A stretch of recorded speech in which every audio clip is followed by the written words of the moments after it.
webcast is now starting. All attendees are in listen-only mode. Good afternoon, everyone. This is Brett Watkins with L&E Research. I'd like to welcome you to our spring webinar, which, of course, for those of you who are paying attention to the calendar, is a few days past spring, so apologize for that. But excited to bring you this information today, as our webinar today is on data quality. Is it important to you? And if so, what does that mean? And after today, what can you take away as far as helping your own research with better data quality? We are super excited to have our panelists who have spent considerable time and research on this subject.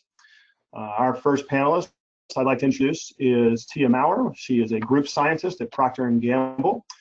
She is also someone who is very much the forefront of leadership on research and data quality. We're going to talk a little bit more about that and her work at Procter & Gamble, but just a little background on her. We also have David Harris. David is a well-known author of the book, The Complete Guide to Writing Questionnaires, How to Get Better Information for Better Decisions. In addition to David's considerable work, both as a corporate research client as well as now doing consulting work, David also sits on a scientific council for improved research and questionnaire formats. We'll talk a little bit more about his work there as well. And then last but not least, our very own here at L&E Research, Renee Wyckoff. She is a research design engineer here at L&E, whose job is to help clients with methodology design, greater improvement, and how to get the best outcomes out of our qualitative research. She's going to be talking a lot about her research that she has been doing here for us at L&E, as well as some work in conjunction with David, again, around consumer engagement, but also data quality. So welcome to all of you. Thank you for joining us. Hope everyone's out there doing well today. Tia, how are you doing? I'm good. Thank you for having me. We're definitely thank you to have you as well. We're grateful to have you here. And David, trust you're there, all doing well? Yes, thank you so much. All right, and Renee, I trust you're there as well. Welcome here. I am thanks here. For joining. Yes, I'm here. Right. I'm always here. And happy to have you. So let's jump into it. I know that our audience is, I know, super interested in the research that we are going to be presenting today. Tia, I'd like to start with you and your research on data quality. I had the pleasure of seeing some of this work at the MRMW conference in Cincinnati, and super eye-opening to me. So, Tia, I'd like to turn the microphone over to you and let you share with the audience a little bit about what you've found out in regards to data quality. All right, I would be happy to do that. Okay, so as I've been thinking about data quality, I was looking back and thinking about how we used to do research and how we're kind of doing research now. So research in the 1940s for Procter & Gamble, we were going face-to-face with our consumers.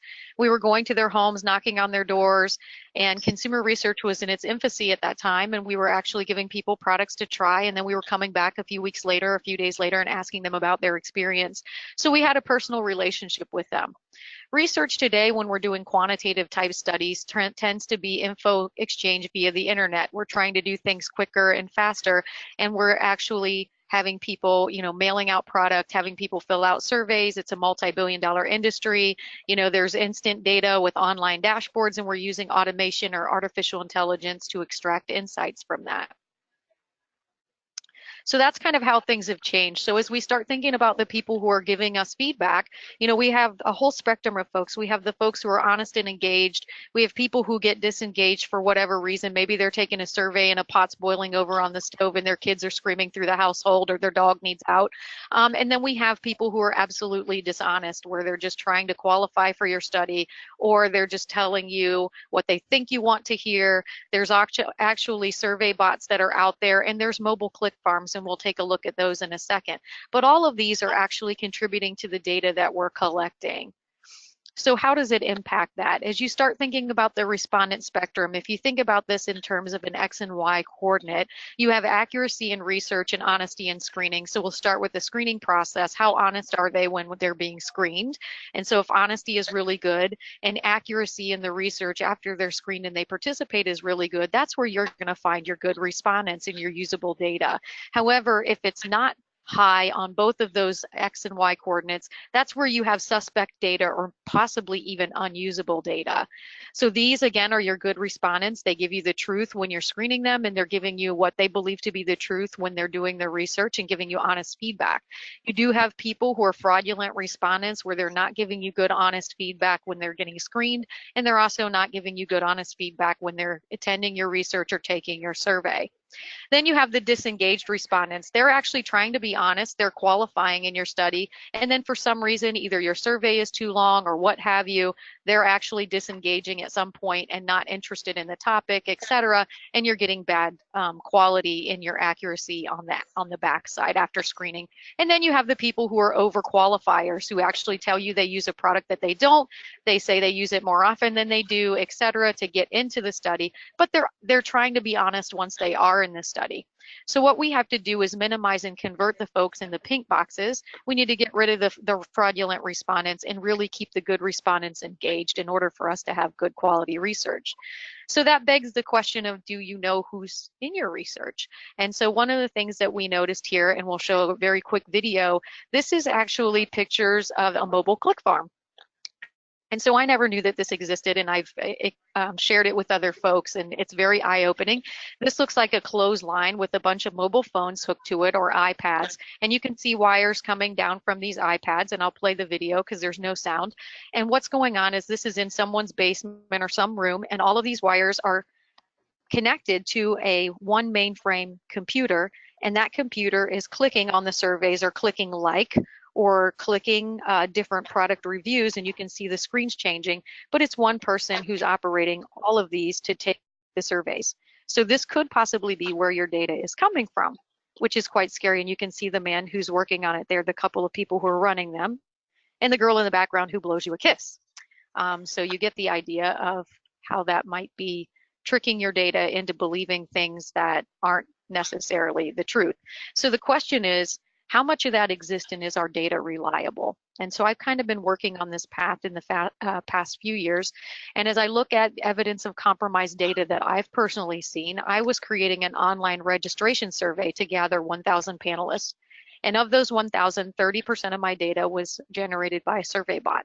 Somebody got in, they hacked it, they wrote a script to take the survey, and they took my survey 300 times. And so I had to go through that line by line to strip that survey bot out of my data. So only 70% of my data was usable in that particular study. This past year, we were in a skincare product use study where we asking people, what are all the products that you've used regularly in the past 3 months? Check all that apply. What you can see here is we have males and females. It turns out that males are using facial masks more often than women, and eye treatments just as often as women are. So unless there are a lot of closet cases out there and the men aren't admitting it, I find this to be bogus data. Unless they're wearing masks, and this is the mask that they're wearing, and they're posing to be women to get into our studies. So these are just things where you just say to your gut, this doesn't add up, and this can't be possible, and I don't know if I should trust this data. As you move through, one of the things that we asked in one of our studies, we were asking people to tell us what brand they used for their shampoo and conditioner. And that was an open-ended question, so there was no mistake where they could tick the wrong box. And on the next page, we asked them to load a picture of the product that they used, where they couldn't hit the back button. And it turns out that of the people who told us they used Pantene, only 74% of them actually used Pantene. 26% of them loaded an image that was not Pantene, but rather a different product. This doesn't mean that they're lying. It could mean that they're just confused, right? They might say, I use Pantene. I know that Pantene Expert comes in a black bottle, but lo and behold, when I took a picture, it was Tresemme, which also is in a black bottle. But we have to know this, and we have to go in with our eyes open so that we know when we're making business decisions. For instance, if I'm upgrading Pantene and I'm looking at my Pantene users, that some of these people really aren't my Pantene users. Okay. So then there's another piece where you have evidence of compromised data. This is just recent. This was in June of this year. So it's just a few weeks ago, somebody posted a blog, and it was entitled The Usual Side Hustle That Asked Me to Try on Different Personalities. And this person is actually telling you that she participates in focus groups and lies about who she is and to get into these groups, and perpetuates the lie in the group. And then she says, in fact, after one group ended, we all chatted as we walked to our cars, and I learned it had been filled with other liars.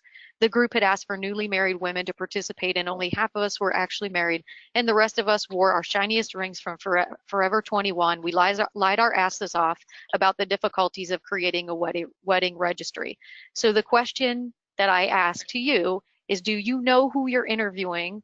Are they who they say they are supposed to be? And are you getting honest feedback from the person that you think was recruited to be your target? And so I will leave you with that, other than saying our data is being compromised by our failure to adequately account for panelist disengagement and dishonesty. I know from my own data that we're making inaccurate business decisions, and in our case, it's sometimes multi-billion-dollar business decisions, and we're going to market, and then it's saying something different than what we learned in research. When we go back and we get to the truth, we find out that if we had just dug and got to the truth earlier, we would have gotten the market result. We could have headed that off and not made that mistake. So we need to apply best practices, which will help enable our consumer research to better inform our business decisions and give us less bias and less noise, and make sure that we're actually getting the right decision. Wow, Tia, So thanks for presenting. Yeah, and it's a very, I'll use the word damning in some ways, many ways in our industry. We're definitely going to talk more about that. I'm going to let Renee and David present some of their research, but then bring you back in as we circle back on covering some of these areas and include how we help the audience, basically how you got there and how we help them basically reduce the noise, as you said. Yep. Renee, I'd like to bring you in now. I know you recently completed some research that was both presented at Quirks, EX. Well, it's a slightly different tack than Tia's. I believe it's going to grow the data quality as well. And I'd like for you to share with our audience here a little bit about what we did in relation to emotional engagement and connecting the qualitative participants and how that works within our industry. So take it away. Thanks. Yeah. So while it's not exactly the same as Tia's research, it's in the same vein, and it does get to it does get to how we as an industry get to a better quality respondent or participant, and which in turn is going to improve the data that comes out of it. Trying to advance to the next slide, and I don't think I'm able to do that, so hang on just a minute. There we go. So what we did was we did a little bit of research of our own. So just to frame that up for you, I kind of have to tell you where it all began. Okay, I need that next slide. So where this research began was we did some research on our member portal in early 2018. So what we had was L&E had a member portal which we updated and improved to help our participants engage with us. And so it was an existing member portal that was live, but it wasn't getting much traction, and it wasn't really getting the interaction from our database members that we wanted. We had all these tools that were available to them. They weren't getting used by our participants. So the initial assumption was that there were some usability problems with our member portal, which there were. So our assumption was right. While we certainly did fix a few things with our member portal, and fixing them did improve the interaction with our respondents and with our participants dramatically, some other issues came to the surface that we wanted to investigate further. The one thing that really stood out in Amanda's research is that, and I'm sorry, Amanda Stockwell was the usability consultant that we brought in to help us do this research on our member portal. So these are the things she found out. The one thing that stood out to us was that marketing research was not very high on their priority list for some reason. What she found out was that when it came to family and work and all the other things that people have on their plates in their daily lives, that the incentive just really wasn't that important to them. If they had a busy day, driving across town to participate in a focus group or logging on to, participate in an online panel, really just wasn't that important to them. So that got us thinking, how can we move it up a few notches on their list? How can we find out what gets them engaged? So other than the incentive, which is still really, really important, what are some of the things that get our members excited? So on the previous slide, those were some of the questions. Yeah, if you could just go back to that one, that'd be great. So these are just some of the questions that that we got to thinking about. These are some of the things we wanted to find out, because what became clear to us was that it's bigger than the tools that we were using. It's about the people that we seek out and engage, you know, with every day for their opinions and for their answers. So we wanted to find out what keeps them motivated. What are some of the things that gets them excited? Okay. So as the slide says, we read up. These are just some of the resources that we use to help us frame our research. With the exception of the GRIT report, these resources dig deep into the emotional triggers and psychologies that keep consumers engaged with brands. And while these are not geared towards marketing research specifically, but towards consumer engagement with brands, we wanted to know, would the same triggers and psychology apply in the way that we engage with our database members? While we can find out through research, you know, all day long about what respondents think about participating in marketing research, what we learned from some of our resources was that in order to stay engaged, it's critical to also find out how they feel about it. What are some of those emotional triggers that can help us improve the way we engage with them, making their experience with us better? So if we focus on the participant experience and keeping them engaged and providing a better quality environment for them, is that going to produce a better quality respondent for us?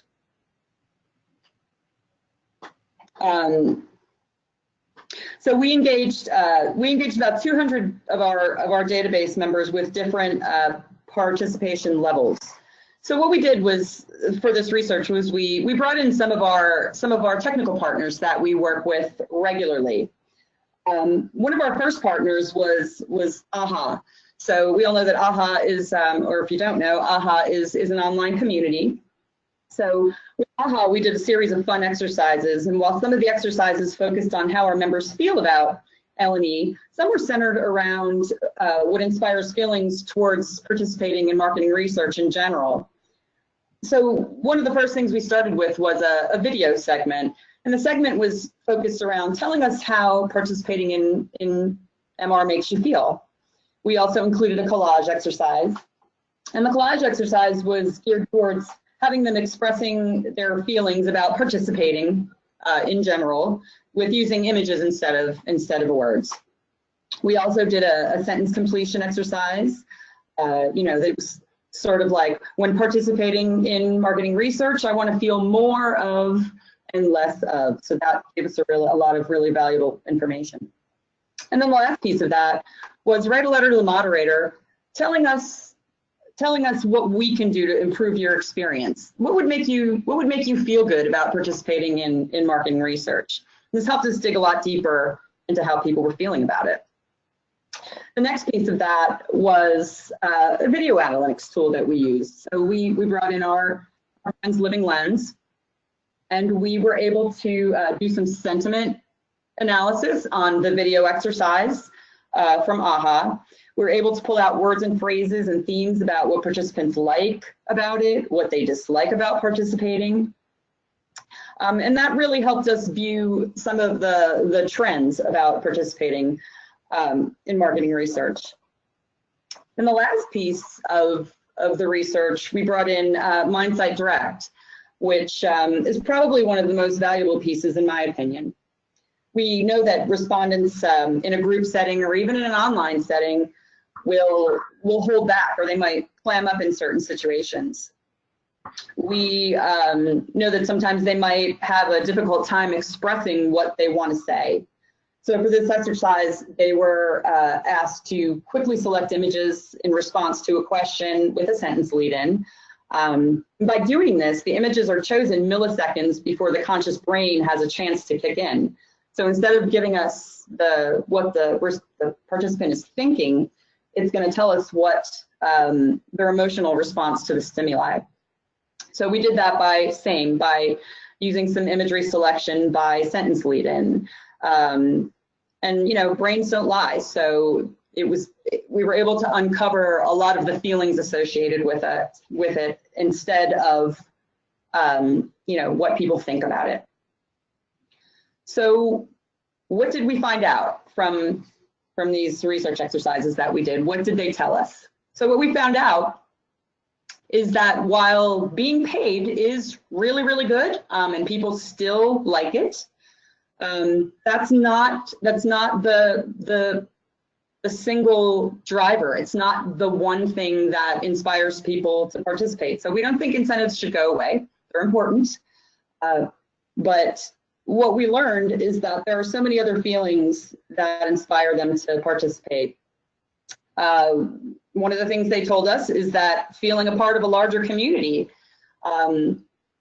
makes them feel really good. That was the number one thing, is that people feel that being involved in something, that they're valued was extremely important.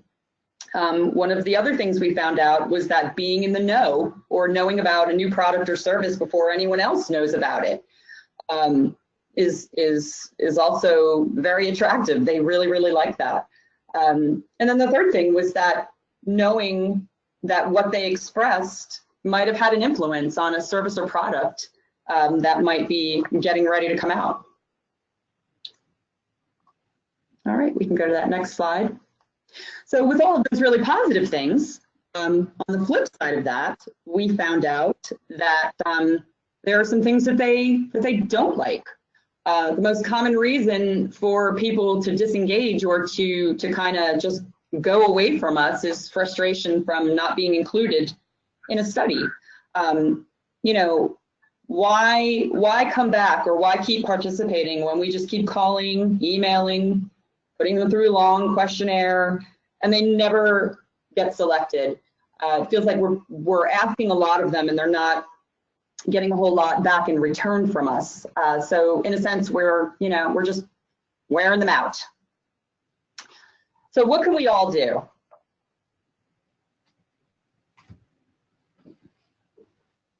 As an industry, we know that L&E does not have all the answers, but what we heard from our members is that as a research community, that we can all do better.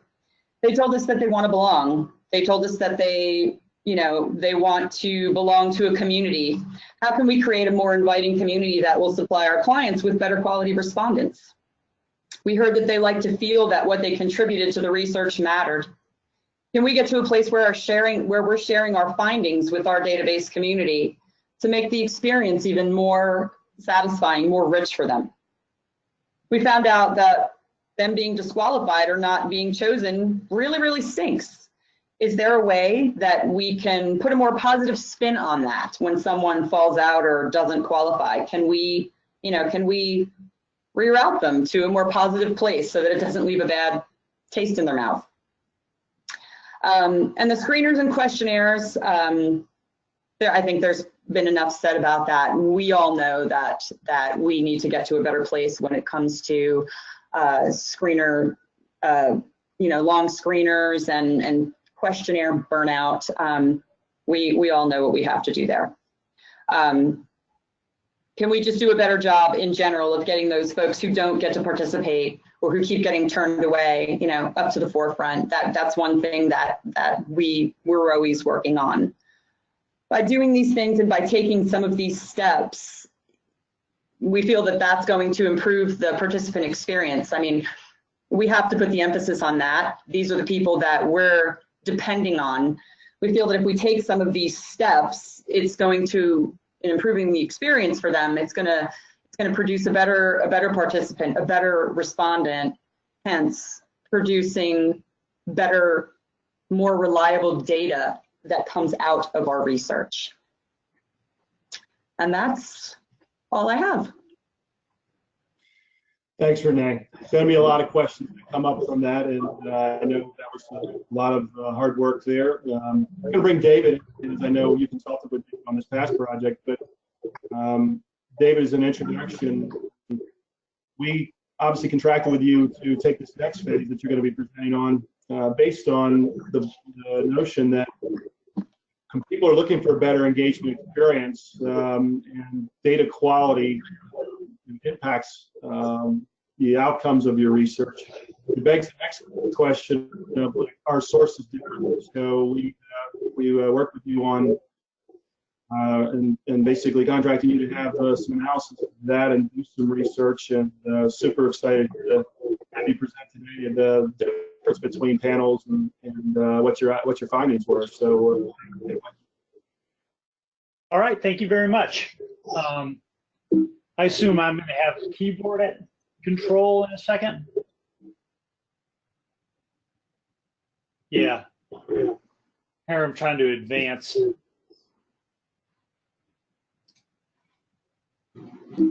David, Yes. go to the bottom left corner. Yeah. Just click down there, and there's these little arrows on the left side. Yep. Yeah, I'm looking for them and I don't really get them. So, oh, did I advance that slide? You got it. Okay. Okay, I'm going to start off with a research plan. Basically, the background is that many companies are attempting to cut costs by recruiting from quantitative panels for their qualitative online research. So what's the decision that this research will support? You know, basically figuring out when and where we might use a quantitative panel for qualitative research, or maybe not. So what information do we need?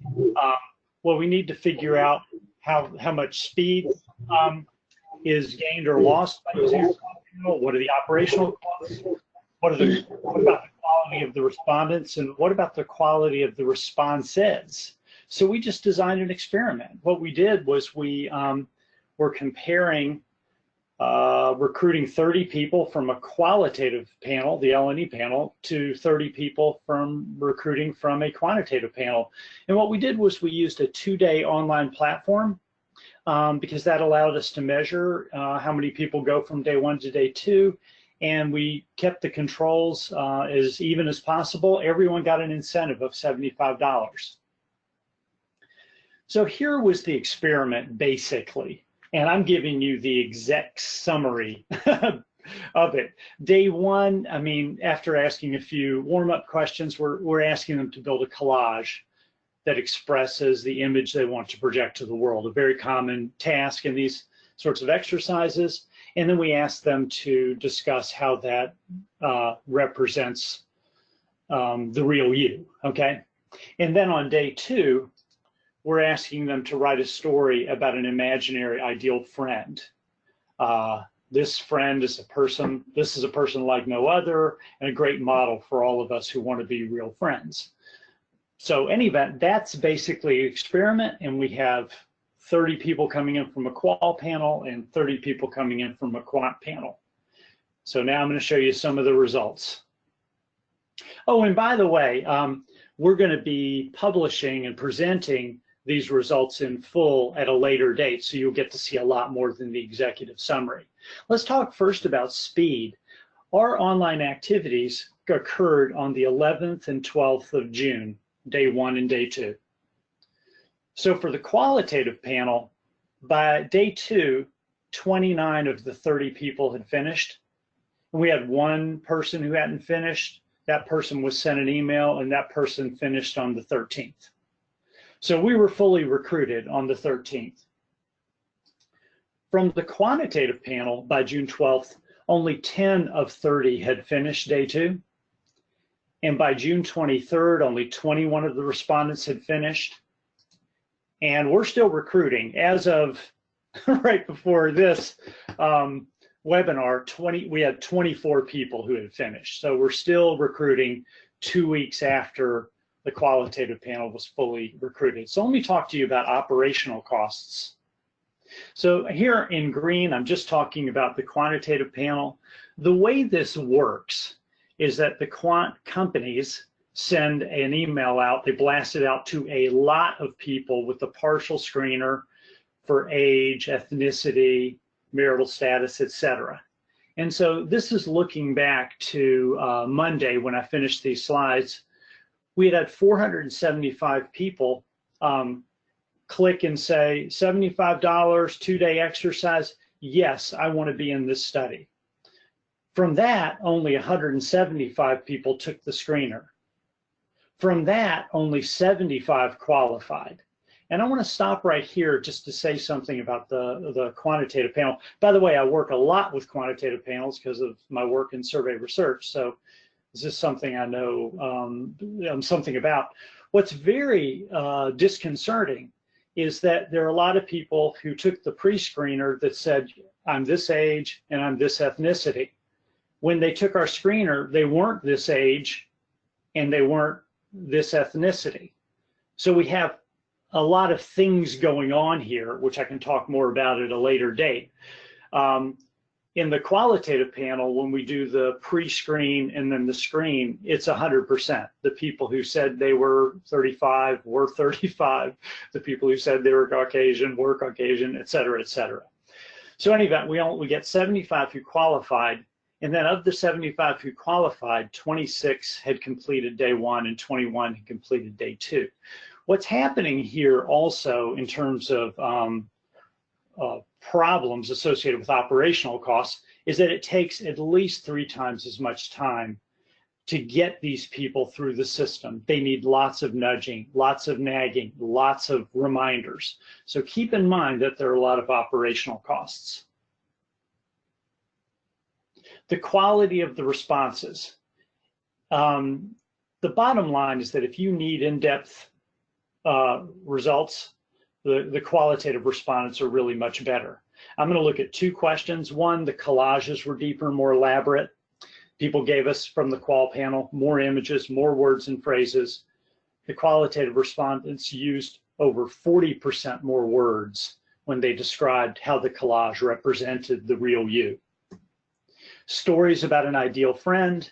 The qualitative respondents used 20% more words, and they followed the guidelines more closely. We asked them for a moral of the story. We asked them for a setting, that kind of thing. They just paid better attention. They gave us more content, really.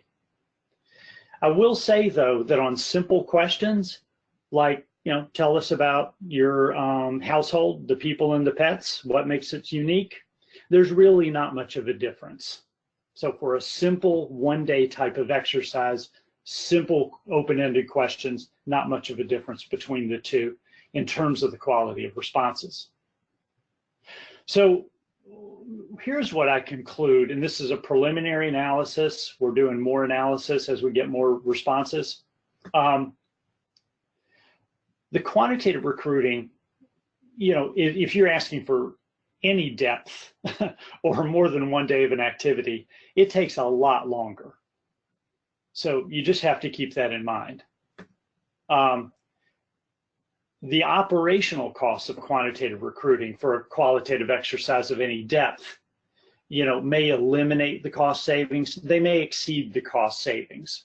We've costed out what it takes, and if you were to do 2 days, it's about even. If you were to do 3 or 4, it would even cost even more just because of managing those people and getting them through the process.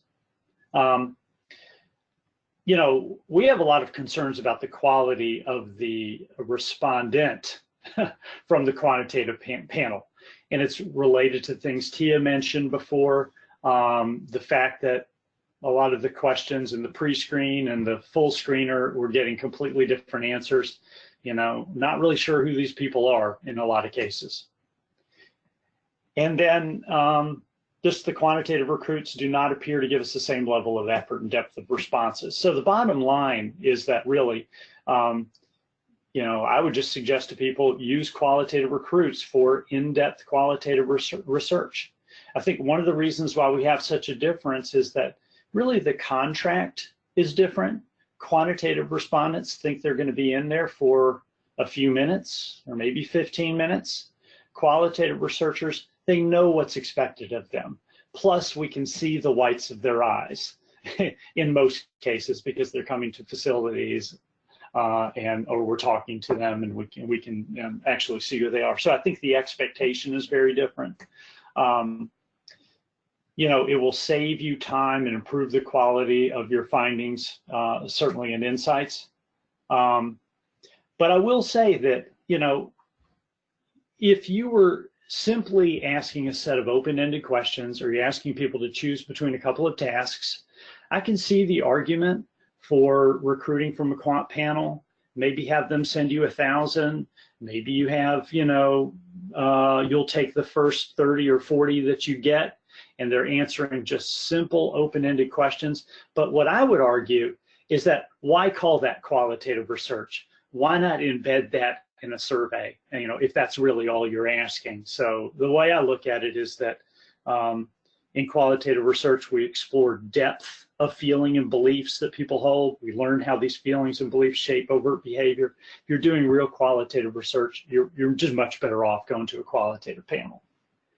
I hope that's helpful. And also, you know, hats off to you guys at L&E for actually commissioning research on this topic. Well, David, I thank you for both the research and the presentation. You know, to our audience, I want to share that for Q&A, which we're going to get to, I should have mentioned this at the beginning, we will be taking those questions at the end, and I know there will probably be lots of questions about methodology, which we will not be addressing today. We will be sharing that full methodology and reports, and happy to provide that to you, which we'll be sharing at our website at www.leresearch.com. Tia's work is comprised over a number of case studies, so there's not a specific report there, but if there are specific questions to her work, she has generously agreed to answer those questions and provide any information. But so much stuff to cover here. All of you, thanks so much. There's this is one of those areas where hours, not an hour, would be required to really dive into all of this. But I do want to start with you, Tia, as it relates back to going to your research, as I bring all of you together to a conversational standpoint. Tia, you know, there's obviously, you know, some very startling findings. You know, we hear of these things, but obviously in the course of your work over time, we see some of the depth of the challenges and the problems inherent. I have to start really with, you know, for you as well as at Procter & Gamble, like what started you down the path of, you know, saying to yourself, like, wait a minute, we need to study this more closely. Like, what was the impetus behind what got you started down this path and really identifying some of these quality problems within market research? Yeah, it's an interesting question because I worked in a unique role at Procter & Gamble where we built our own research facility in-house where we could bring in consumers, external consumers, non-P&G employees to actually look at some of our ideas and give us feedback on our products and the ideas that we were working on. And as such, I ran that research facility for 5.5 years from its inception up until, you know, 5.5 years later. And so I created a respondent database. I was on the phone recruiting consumers. I was talking to them, and you could kind of tell when people were trying to cheat and say that they used things that they didn't. You would start to see, you'd go through a list of 7 or 8 items, and it was just impossible for somebody to use every single one. They would be answering yes before you could get the item out of, you know, read the item out on the list over the phone. And you just knew that people were trying to kind of scam the system to get into a research study. And this wasn't happening, to be clear. It wasn't a huge fraction of the population, but there were people who were doing that. And so as I knew that I could control the database myself by taking people out of the database that I felt weren't being honest, that were just kind of doing it for the money. There are people out there that do that. And I was able to control the database. As I moved out of that role, I was no longer able to control the sample that I got. So the best thing that I could do is kind of approach my data with skepticism and try to understand what happened, you know, what was going on, and if people were giving me honest feedback. So in another study, I was giving people a device to use. I had hidden a chip in the device to know when they turned the device on and when they turned it off. I had women who were telling me that they were using the device for 6 months. They would come back every couple of weeks to provide feedback. lo and behold, when I extracted that data off of the device to understand the usage, they used it one time and never used it after that, but kept coming in and giving me feedback. And so through those accidental things, or things that I had been a part of, I started distrusting my data and always look at my data very with a scrutinizing eye before I actually trust it. And so as I had done that over the years, I've noticed more and more of that behavior that I know I have to remove before I do my analysis. Yeah, I know the audience here, part of what we promised today was, things in their toolkit that they can pack together, right? What is it they're going to walk away from today that will help them provide better data quality when they go back with their clients to show like they're doing better research.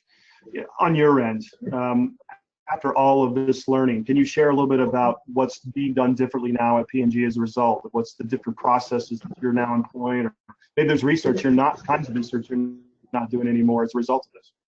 Sure. There, on qualitative or quantitative studies, we're looking in particular, we might ask at the beginning of a survey. We actually did this in a 3-region survey recently. We asked for consistency questions. So we'll ask, may I have your age, please, at the beginning.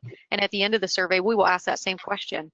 And our surveys are long, but they're not 21 years long. So when somebody's 10 or 21 years older by the end of the survey, or younger because they found a time machine, it just doesn't add up. And there's no way that I would want to keep that person's data in my data set as I'm making decisions. So that's just one.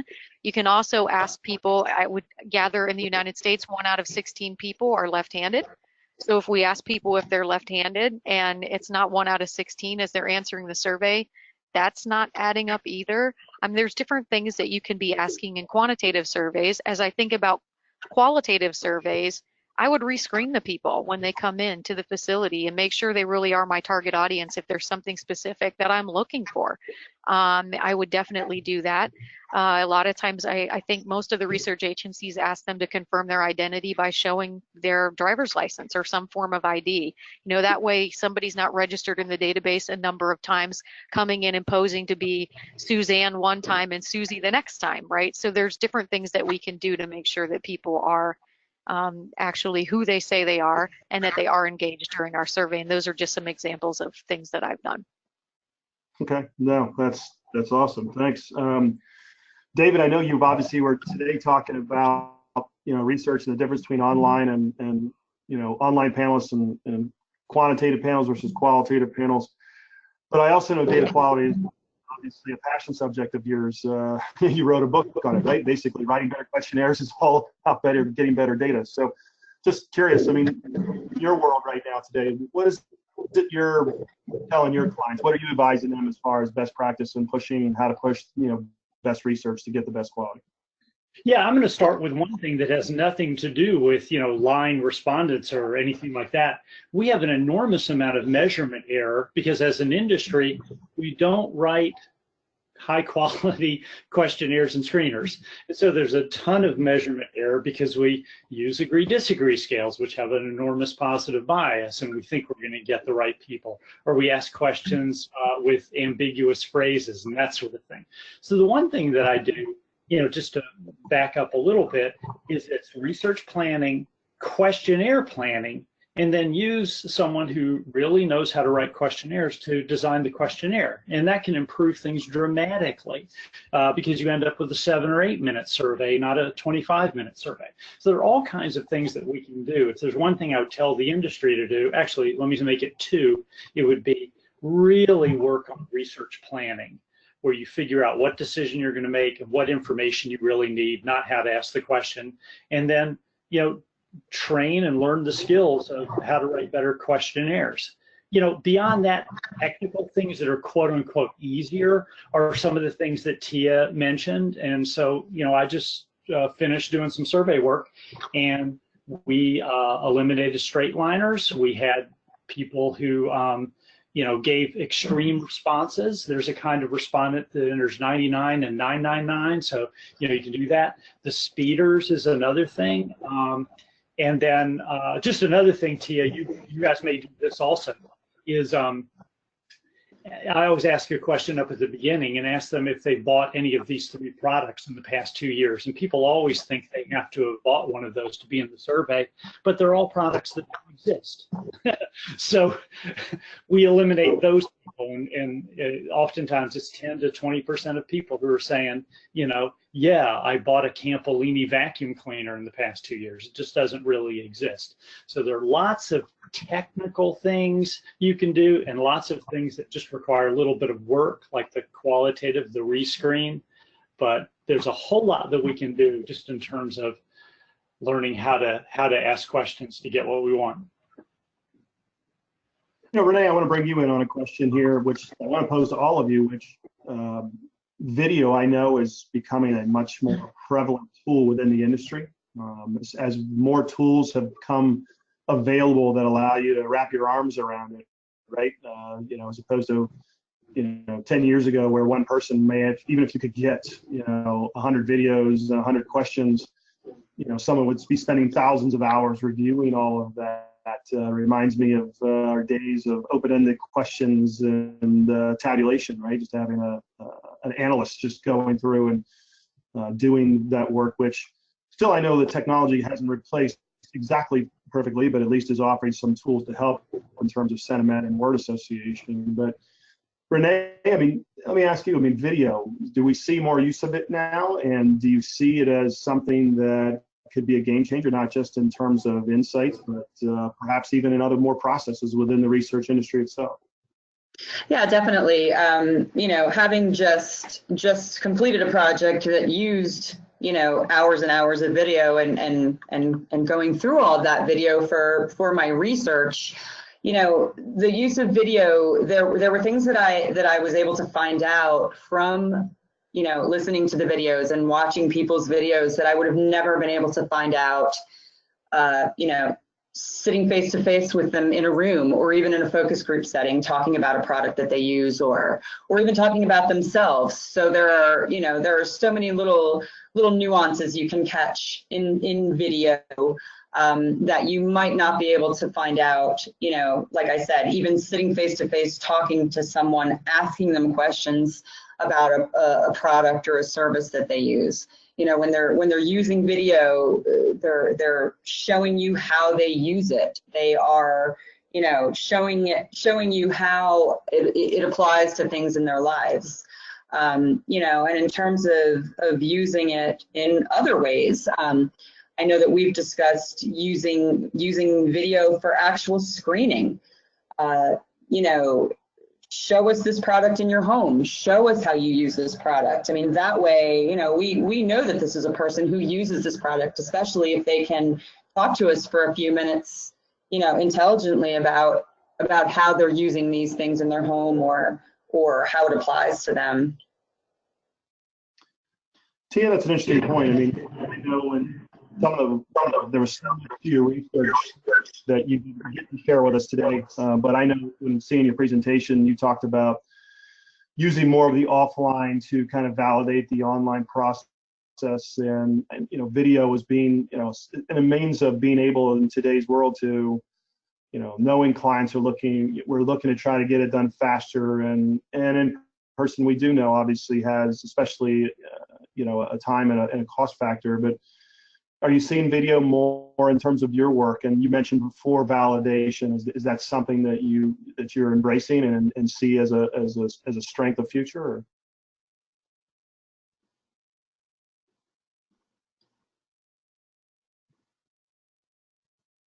I don't know if we lost Tia or she's probably on mute, but Tia, you still there with us? Well, I tell you what, while she pulls that back together, David, what are your thoughts there? I mean, are you seeing usage of video more and in terms of your research and applying it in more ways than just as ask a question, get an answer, and then do some slice it up in terms of a presentation? Definitely, in terms of video and pictures and images. I think it's not only helpful in the sense that you get to see and hear, but I think the extent to which the person goes into their own mind and into their own heart and explores the issue is enhanced by the fact that they are, taping, videotaping, or taking pictures. So I think it's a great thing. Yeah, I mean, the video seems to be a fascinating tool now, especially with the different analysis pieces that are improving, but just the ability, I think, to jump to places and capture information. And we are starting to see as well, I mean, working with clients, as Renee mentioned, even in the screening process, not just as an analysis tool or an exercise as part of the research, but just, even, again, in the screening process, hey, how can we, and I think Tia mentioned this as well, which was, or was alluding to, which is breaking up your research, right? Not, trying to shove 30 minutes into a process, and, and Renee's, your work covered this as to the fatigue factor that's involved, but, can you break this up into bite-sized chunks that you can then kind of extrapolate forward, and could not only help you in screening, but also as you're collecting that information along the way. I almost see it as it's the research is not necessarily different, but David, as you said, structure and the research planning process, being able to work with that client to map that out, can really, I think, is a great toolkit advice for our audience as to getting to that next place in your research, thinking of it a little differently as some focus groups, a survey, and some more focus groups or something. I mean, you're really maybe breaking this down to those more smaller chunks and getting to this and like, okay, well, we can't get to that question. Let's look at that at the next phase and the next phase. I think as we're winding down here, we're getting close to our hour, and I'm going to turning this over to Renee here in just a moment, or I'm sorry, to Elizabeth actually, for Q&A. But one final question I wanted to ask, which is, we've all talked about how to improve research and data quality, and each of you has provided some examples and some, I think, some areas to where our audience can take this as an action plan and move forward and make changes to what they do, and as well as, hey, more informed about the different resources and tools they use, right? It's not just about maybe change of action, but it's also, well, what supplier or what solution are you using towards that, and is it the right match for your work? This all kind of leads to leadership in the industry, and Tia, I don't know if you've had an opportunity, if you're back with us, but I know this is something that's obviously very near and dear to your heart.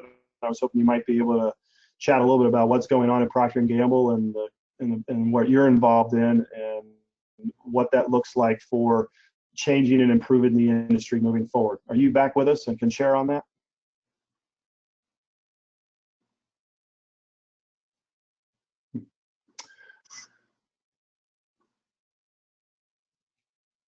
Well, it looks like we might have lost Tia here, so apologize for that. But David, what are your thoughts there? I know you're working on a scientific council that actually is about the science of surveys, not just what most people consider to be the art form. What do you see in terms of what we all as industry players can be doing? Yeah. Ooh, I'm getting a lot of sound. Well, I'm also a member of APOR, but I just think there's a huge opportunity for some of the leaders in our industry to step forward to really push training and discipline and data quality. The more of that we can have, the better. I think honestly there's just not near enough of it. Yeah, I would also add to that, David, that multiple eyes. The belief, or I think that as there's so many companies out there today that are offering, a second set of eyes and solutions to things. And, part of Renee's job, as an example, is to be an asset resource to clients, and taking away from that, how you can bring other people's opinions into that. So, hey, you've got more folks consulting on that. Tia, I saw you trying to log in there. I don't know if we got that better, but I'm going to put myself on mute and see if the rest of us do that. Like I said, I'm really super excited to share, obviously, with the audience your position if you're able to log back in and chat about that.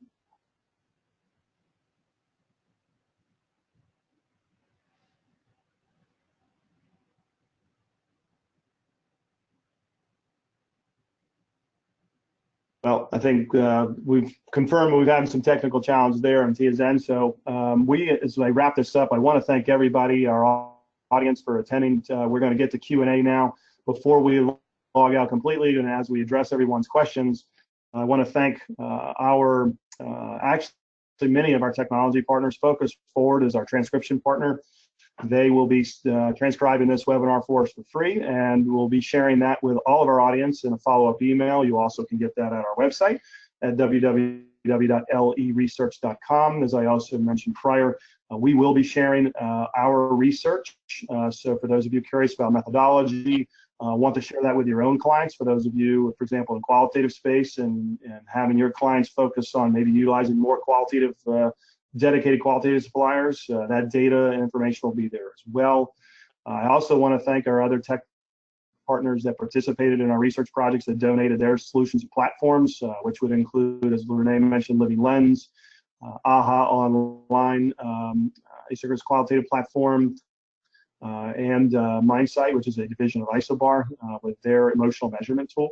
So without further ado, Elizabeth, do you have any questions that you want to address with the panel and see what we can share with the audience today? Yes, absolutely. So I'm going to pick and choose a few questions here since we'll be sending out information about the methodologies later. So the first question is, as the market research industry is being influenced by a voice communication and lately video, are there any plans to improve respondent data with voice or video data? And if yes, how would you plan to do that? David, would you like to start with that? Oh, I wish I was qualified to answer that question. That's a big question. I would just be speaking off the top of my head. I mean, my gosh, I mean, I just think they need to have people like us and a lot of the people who are attendees just doing the kind of work that we're talking about here, you know, comparing A to B. And so that's the kind of thing that I would ask for as suppliers come out and they have new things. I think one of the things we suffer from is we really live in a sales culture. People just come out and they sell stuff. But I would ask for some of the science behind it. You know, to what extent have you compared this to that? That's as best as I could do on that issue. Renee, I don't know if you have any thoughts on that. I certainly have a couple, but. Yeah, I mean, I would just reiterate what we just touched on briefly, as far as using video in the actual screening process.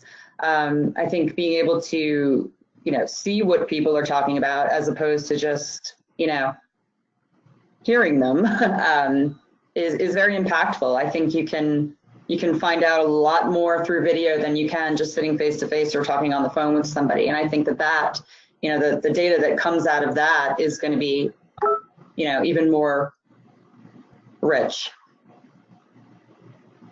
Yeah, you know, I think to kind of highlight what you and David both have said, as I answer that, relate to that question, I'm not 100% sure if I understand the audience members' question directly, but I look at, you know, David, you mentioned a selling culture, and I look at, and this is not uncommon with many industries, but I do see it's currently prevalent right now in ours, to where everybody's trying to deliver the golden triangle of speed, quality, and price. And my experience is that we have a lot of folks, particularly as some new technology solutions come forward, that are exciting and promising, but are way overselling and way under delivering. And I think that's the same for, as you all found in your data and research findings as well, is that there's a great oversell, under deliver process to this. And so, you know, analysis tools is where I currently see today. I think word association, but as we get into sentiment, I just think that there's not as strong as what we are trying to be led to believe by some technology suppliers out there as capable as they indicate that they are. It would be good to, as you mentioned, that we have more folks, perhaps maybe even this is where insight or industry associations could be, you know, testing this products. I kind of think of like consumer reports, right? But somebody needs to be out there, like, you know, really validating this stuff. I know I've had this conversation with Tia and other corporate researchers that are actually out there testing those things, and the feedback I often get is usually like, well, they've got a ways to go, or it's not quite what they're selling. So. Elizabeth? Yes. So getting back to basics here, what is the difference between a qualitative panel and a quantitative panel?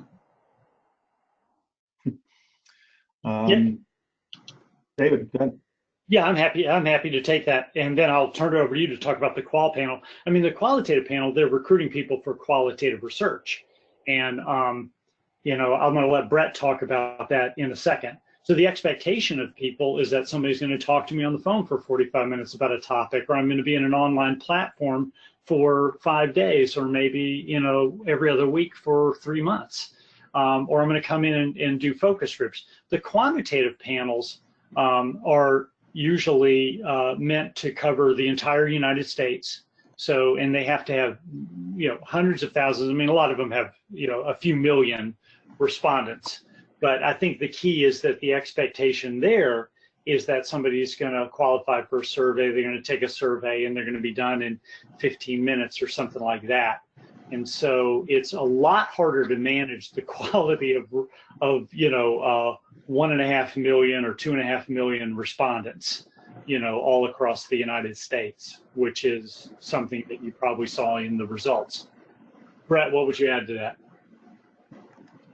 Yeah, I mean, we're doing, as we do more research on this, I think that the biggest difference, and you really touched on it well, is the contract that's presented to people up front. I believe in our research, I think is leaning in this direction to show that it is a different person that is interested in doing an online quantitative kind of experience, which, hey, I mean, not to be stereotypical, but there's a very big difference between, you in your basement clicking on your computer to answer some questions, and then you instead being asked to come into the potential to have a face-to-face experience with someone and talk about that, either whether that's in a group or an individual setting. The contract to that is very different, and I think the personality, which is what our research is leaning towards, which we have more work to do on that, but I believe it's a different personality as well that wants to do that kind of experience. And the simplicity of it is an introvert versus an extrovert, but I believe that, and then our research again very strongly shows this now, that it's just a different person, and that person is more interested in that, and that's why they sign up for that. They know that that's something that they might be involved in, as opposed to, as you mentioned, a much more longer, a much longer experience that could take more time, could require me to come in person. Hey, I'm sure we've all had experiences where we've talked about the industry to others in the dinner table around with people who are not market researchers. And there are some people that I'm sure you've talked to that have said, wow, that sounds really neat to go in and talk to somebody. I would enjoy that. And other people that you've talked to that would say, yeah, that doesn't really interest me. I wouldn't enjoy that. I don't like talking in groups, or I don't, that's not something that's really of interest to me. So as you mentioned, I think the biggest thing is just the contract and people knowing what their experience is going to be going in, which is a very different sell from a quantitative panel company as opposed to an online experience. And I think that's where your research, David and Renee, flesh that out as well, which is, the expectation is different. It's probably a different personality. And that's why in the end, skipping over, the host of problems that are brought in online research that Tia mentioned, the different person just results in different outcomes, and therefore, inferior outcomes in terms of the research. Elizabeth? I think we have time just for one more quick question here. So the question is, what proportion of online panel data do you think qualify as good respondents? For what it's worth, I think it's less than half, maybe even less than a third. And I'm sorry, Elizabeth, was the question online? Online panel data, correct. For quantitative work, yeah. Yep. I think if you go to an organization, they all manage their panels differently. And so some of the companies manage them better. They're getting rid of bots. They're getting rid of straight liners and that sort of thing. So I think it's probably less than that. And keep in mind, for like about 15 years, I look at the raw data also, and I have lots of traps in there. So I think, with a good panel company,